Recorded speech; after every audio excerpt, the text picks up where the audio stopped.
Eh bien salut tout le monde, c'est Flo, nos cadeaux, j'espère que vous avez la forme. Alors on se retrouve pour une configuration mini PC gamer pour ici 900 €. Donc j'ai voulu une configuration qui puisse faire tourner tous les derniers jeux entre élevé et ultra 1080p. Donc on commence tout de suite avec le boîtier.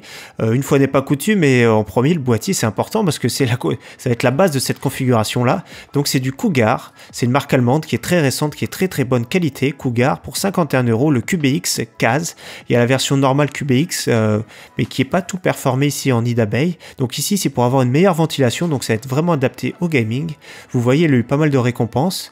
Alors il est très petit, hein, même pas 18 cm de largeur. En hauteur, il fait 29 cm et 38 de profondeur pour accepter des cartes graphiques de toutes les tailles. Vous voyez, franchement, moi je trouve qu'il est vraiment pas mal. On peut même rajouter un petit lecteur de DVD ou CD manche-disque.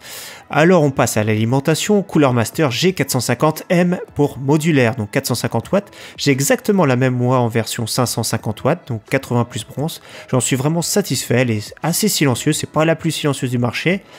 Mais franchement, en plus de ça, les modulaires, on installera juste les câbles qu'il nous faut. Elle fera largement le travail pour cette configuration. 56 €, c'est vraiment un prix correct.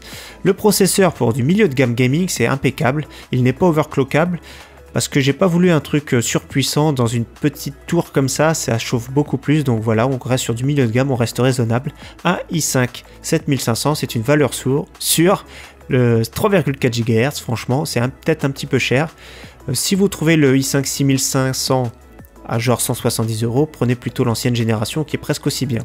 La carte mère, alors franchement je la trouve classe. MSI en mini ITX qui va pile poil avec notre configuration, je la trouve classe. Donc on peut brancher dessus simplement une carte graphique, 2 barrettes de RAM, mais en plus de ça on a le Wi-Fi. Ça peut être intéressant parce que on n'est pas forcément collé à sa box. Le Wi-Fi a la norme AC, c'est la toute dernière norme, la plus rapide.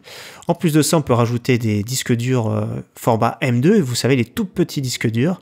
Elle a tout ce qu'il faut, même une carte son qui est intégrée comme il faut. MSI c'est une très bonne marque, moi je la trouve classe. Je sais pas ce que vous en pensez vous, moi je la trouve vraiment belle cette petite carte mère. Alors je propose en RAM 8 Go, une seule barrette en DDR4 2004. Après ça, les prix sont assez chers en ce moment. N'oubliez pas à chaque fois de rentrer, s'il y a des codes de réduction, de les rentrer. Prenez ça, c'est à peu près les prix 70-75 €. Prenez ce qui vous paraît le moins cher. En DDR4 2400, c'est très bien. On passe au refroidissement parce que c'est sûr dans une petite tour c'est vite bruyant, il faut un refroidissement low profile. Alors ici on part sur du Cooler Master, le G-Min 2 version M4, donc 30 €. Il fera largement le travail. Moi je trouve que ça, vous voyez à quoi ça correspond sur une carte mère mini ITX. Je trouve que ça fait l'affaire, moi. Ce sera toujours beaucoup plus silencieux que le Ventirad d'Intel qui est assez bruyant dans l'ensemble. Une carte graphique qui est très bien pour du milieu de gamme, c'est pour ça que je vous ai dit vous pourrez tourner en élevé tous les derniers jeux en 1080p. Alors une GTX 1060 en version 6 Go, attention 6 Go, les prix ont baissé, la modèle KFA2 qui est parmi les plus compétitifs du marché. Moi j'ai eu une GTX 970 à un moment, mais elle était un petit peu bruyante, mais celle-ci chauffe beaucoup moins que la GTX 970, donc elle sera plus silencieuse. En stockage, je suis assez soft avec un Seagate Fire CUDA, les tout nouveaux en version 1 Tera. Donc ça combine un disque dur 7200 tours par minute avec 8 Go de mémoire en plus flash pour booster un peu le système, donc 84 €. Je trouve que c'est pas trop cher. C'est plus réactif qu'un disque dur traditionnel. Après si vous pouvez, vous prenez un SSD bien sûr, c'est toujours plus réactif, c'est toujours plus performant. On récapitule tout ça, donc configuration 914 € sans les réductions qui a régulièrement au moins 5% chez Top Achat, ce qui fait moins de 900 €.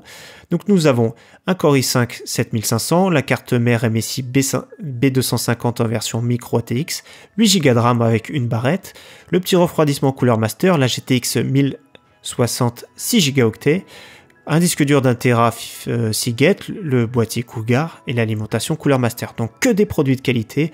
Pour 900 €, vous faites tourner tous les jeux. Et en plus de ça, vous avez un tout petit boîtier à mettre par exemple sur votre bureau. En tout cas, j'espère que cette vidéo vous aura plu. J'espère vous retrouver très prochainement sur ma chaîne. Merci à tous. Ciao, bye.